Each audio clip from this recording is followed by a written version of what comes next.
खूप डिसिप्लिन असलं पाहिजे. तुम्ही प्रत्येक फील्डमध्ये डेडिकेशन ना, डिसिप्लिन आणि मेहनत, हार्डवर्क या गोष्टीवरती सगळ्यांना मेहनत करायचं आहे. तुमच्यापाशी नॉलेज नाही तर तुम्ही 4 स्टेप्स कितींदा सांगणार आहे, लोक बोरच होणार आहेत. ट्रेंड तुम्हाला येणारच नाही फॉलो करायला, बिकॉज तुम्हाला फाउंडेशन माहीत नाही आहे. तर जी पण स्टाईल करताय त्याचा फाउंडेशन पाहिजे, नॉलेज पाहिजे. जेवढं नॉलेज घेणार तेवढं लोकांना देता येणार. तुम्ही 4 स्टेप्स शिकून डान्स कधी शिकवता येत नाही. तर तुम्ही चांगला कोरिओग्राफर बनायचा आहे, डान्सर बनायचा आहे, तुम्हाला डान्स पण चांगला आला पाहिजे ना. डान्स पण एक एज्युकेशन आहे. बरोबर. तुम्ही ॲज अ एज्युकेशन जेव्हा म्हणून त्याला शिकणार ना, तेव्हा तुम्हाला खूप नॉलेज भेटणार. तुम्ही फक्त डान्स म्हणून वापरला ना, तुम्ही नाही, त्याला जगलं पाहिजे तुम्हाला. पुढचा एक प्रश्न असा आहे येस, की समज आता डान्स फील्डमध्ये तू एवढं कार्यरत आहेस, एखाद्याला डान्समध्ये खरंच करिअर करायचं आहे किंवा डान्सर बनायचं आहे, किंवा भरपूर लोकांना हेच माहीत नसतं की डान्स फील्डमध्ये करिअरही होतं. ऑनेस्टली एवढं पण लोकांना जास्त माहीत नसतं. तर मग सल्ला जर द्यायचा असेल तर तू काय सल्ला देशील की बाबा फॉर एक्झाम्पल तू हॅबिटच्या गोष्टी पण स्वतःला तयार करण्यासाठी काय सवयी लावून घेतल्या पाहिजेत, किंवा ॲज अ डान्सर पुढं वाढण्यासाठी काय केलं पाहिजे, हे एक शॉर्टमध्ये सांगितलं असं बरोबर. ओके. पहिलं तर ना नॉलेज असणं खूप गरजेचं आहे कोणत्या पण फील्डचा. जसं मी सांगितलं, आम्ही बघून बघून शिकलो, हे केलं ते केलं. 2010 नंतर ना मी रिअल सर्चिंग करायला लागलो आणि वेगवेगळ्या ठिकाणी वर्कशॉप्स करून ट्रेनिंग करायला लागलो. जसं मुंबईला जायला, इकडं पुण्याला जायचं, तिथे पण वर्कशॉप होतील, तिकडे जायचं, यूट्यूबवरती ट्युटोरियल्स घ्यायचं, या सगळ्या गोष्टी ट्रेनिंग. आणि थोडे पैसे यायला लागले तर आपण ट्रॅव्हल करू शकलो. तर मला असं सांगायचं की ज्या पण मुलांना ॲज अ करिअर करायचं आहे, तुमच्यापाशी बेस्ट नॉलेज असेल ना, स्ट्रॉंग, तर तुमचं दुकान कधी बनवणार नाही.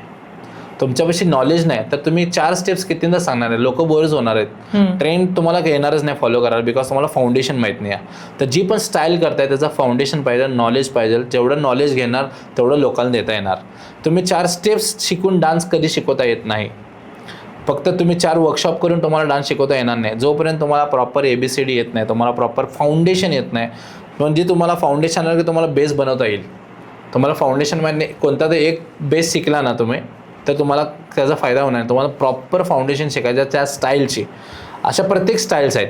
आजकाल काय झालं आहे ना, आजकाल म्हणजे खूप वर्ष आता थोडं इम्प्रूव्हमेंट होते. पहिल्यापासून काय ना, डान्स क्लास म्हणजे सगळं मी शिकवतो. कंटेम्पररी मी शिकवतो, हिपहॉप मी शिकवतो, जॅज मी शिकवतो, साल्सा, फोक, क्लासिकल, बरं जे पण आहे सगळं मीच शिकवतो. असं म्हणणाराचा क्लास कधी लाईफ टाईम चालत नाही. वाय? मग ते म्हणताना मी पहिला खूप चांगलं होतं, कारण की ते प्रत्येकामध्ये अग्रेसर कोणच बनू शकतं. मी ॲज अ स्पेशली मी फक्त हिपहॉप क्लासेस घेतो. मी भरतनाट्यम क्लासेस माझ्या क्लासमध्ये घेत नाही, कारण की मी त्यात अग्रेसर नाही आहे. तर मी थोडी सांगू मी घेतो बाबा, मी जे बेस्ट आहे ना मी ते शिकवतो. मी क्लासिकल नाही शिकवत, जॅज नाही शिकवत, कंटेम्पररी वर्कशॉप आपण करून शिकले, एका दुसरा डान्स बसवायचा आपण बसवतो, बट त्याला संपूर्ण माहिती त्यामध्ये नाही तर आपण देतच नाही. फक्त हिपहॉप अजेंडा मी वापरतो. हिपहॉपचे जेवढं पण स्टाईल आहेत, ज्या पण गोष्टी आहेत ते शिकवतो, कारण नॉलेज तेवढ्या गोष्टीच आहे. त्यामुळे मी असं सांगतो की सगळ्या मुलांना की तुम्ही नॉलेज घ्या, जी पण स्टाईल करणार ती स्टाईलमध्ये मास्टर बना, म्हणजे आपल्या भाषेत म्हणायचा बाप बना, आणि मग लोकांना शिकवा. म्हणजे तोपर्यंत तुम्हाला चांगलं नॉलेज येईल त्या गोष्टीमध्ये, आणि तुम्ही चांगलं नॉलेज शेअर पण करू शकतील आणि लोक टिकून पण राहतील. ओके.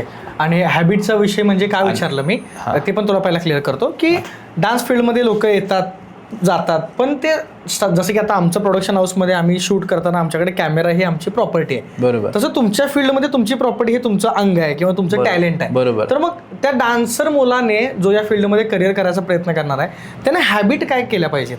पहिले त्यांना खूप डिसिप्लिन असलं पाहिजे. तुम्ही प्रत्येक फील्डमध्ये डेडिकेशन ना, डिसिप्लिन आणि मेहनत, हार्डवर्क या गोष्टीवरती सगळ्यांना मेहनत करायचं आहे.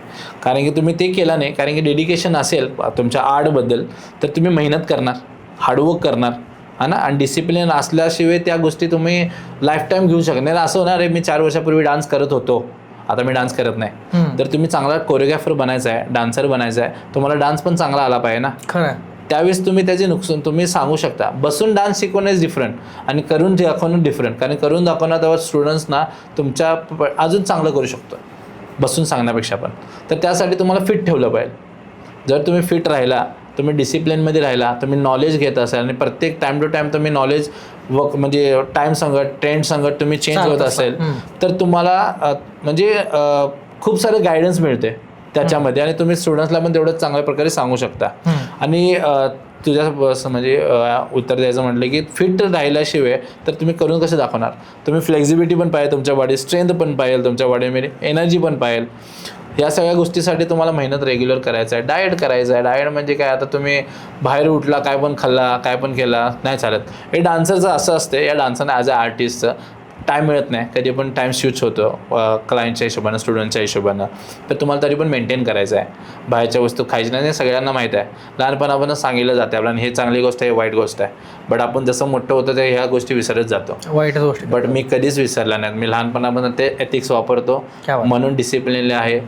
चांगलं खायचं आहे, चांगलं राहायचं आहे, हेल्दी राहायचं आहे, फिट राहायचं आहे, या सगळ्या गोष्टी मेंटेन करतो. एक प्रॉपर एक नॉर्मली म्हणजे डिसेंट प्लॅन जर म्हटलास, म्हणजे आता कसं आहे, तू सगळ्या ज्या गोष्टी बोललास त्या गोष्टी ऐकायला खूप चांगल्या वाटतात. बरोबर. पण प्रॅक्टिकलिटी जर करायचं असेल तर एखाद्या स्टुडंटला, एखाद्या नवीन 9वी 10वी 11वीच्या मुलग्याला किंवा समज मोठा मुलगा आहे तर त्याला एक छोटासा प्लॅन जर करून द्यायचा असेल आपल्याला, तर तू काय प्लॅन देशील? खाणं पिणं, डाएट आणि व्यायामचा.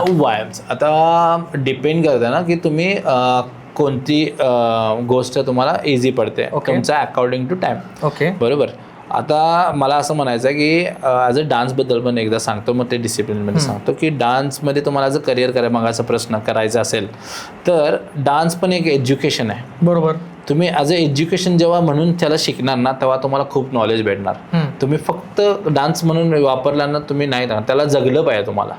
तुम्ही जगला तरच तुम्हाला ती कला जगवते.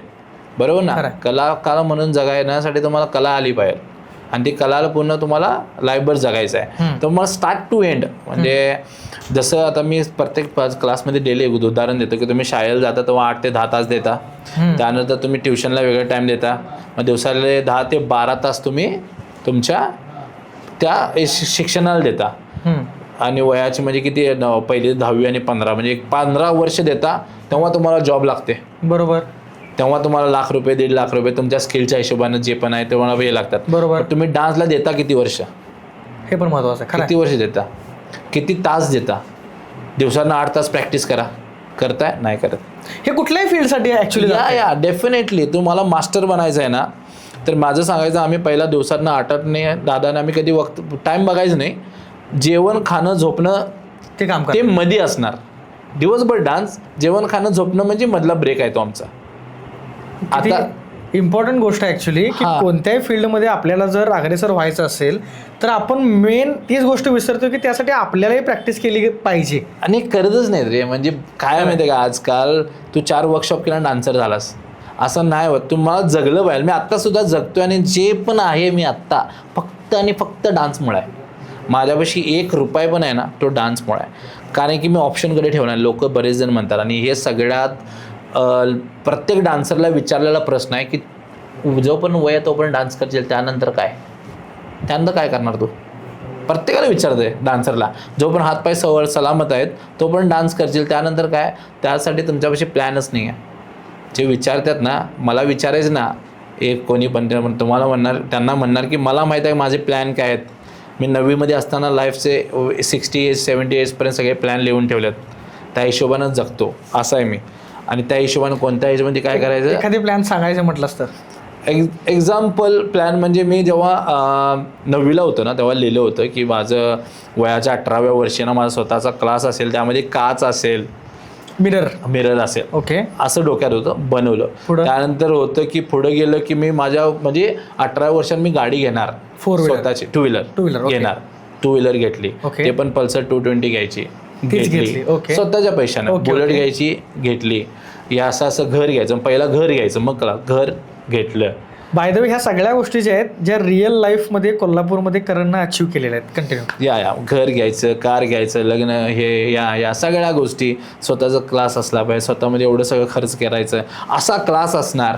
माझी लाईफस्टाईल कशी असेल, मी कसा दिसेल, मी मोठा झाला की माझी बियर्ड कसे असेल, माझी हेअरस्टाईल कशी असेल, माझी पर्सनॅलिटी कशी असेल, मी कपडे काय घालणार, ह्या गोष्टीसुद्धा लिहून ठेवल्या 9वीमध्ये असताना. मग पर्सनॅलिटी पण तसेच ठेवली, हेअर्स तसेच पाहिजे, मला हेअर चेंज करत राहतो. बट इमॅजिनेशनही पहिला ऑलरेडी होतं की असली गाडी पाहिजे, असली कार पाहिजे. तेव्हा होती डोक्यामध्ये की 12वीला असताना मी 7 सीटरच कार घेणार. माइंडसेट तेच होता. तेव्हा इनोवा होती, बट आता किया घेतली. बरोबर, बट 7 सीटरच घेतली मी. म्हणजे विजन चेंज झालं नाही. विजन कधीच चेंज करू नये. आणि कोणाने सगळ्यांना सांगायचं की माइंडसेट एवढं स्ट्रॉंग ठेवा ना, साला किसी का बाप भी हिलाना पाहिजे. क्या बात. तो माझं माइंड स्टेट देवाच्या कृपेनं माइंड स्टेट खूप स्ट्रॉंग आहे. म्हणजे मी कधीच डायवर्ट होऊ देत नाही. किती पण प्रॉब्लेम्स आले ना कधीच डायवर्ट होऊ देत नाही. आणि प्रॉब्लेम सगळ्यांना येतात. बरोबर. कधीच डायवर्ट व्हायचं नाही. आपल्या कामावरती फोकस पाहिजे. त्या हिशोबानं मी करत गेलो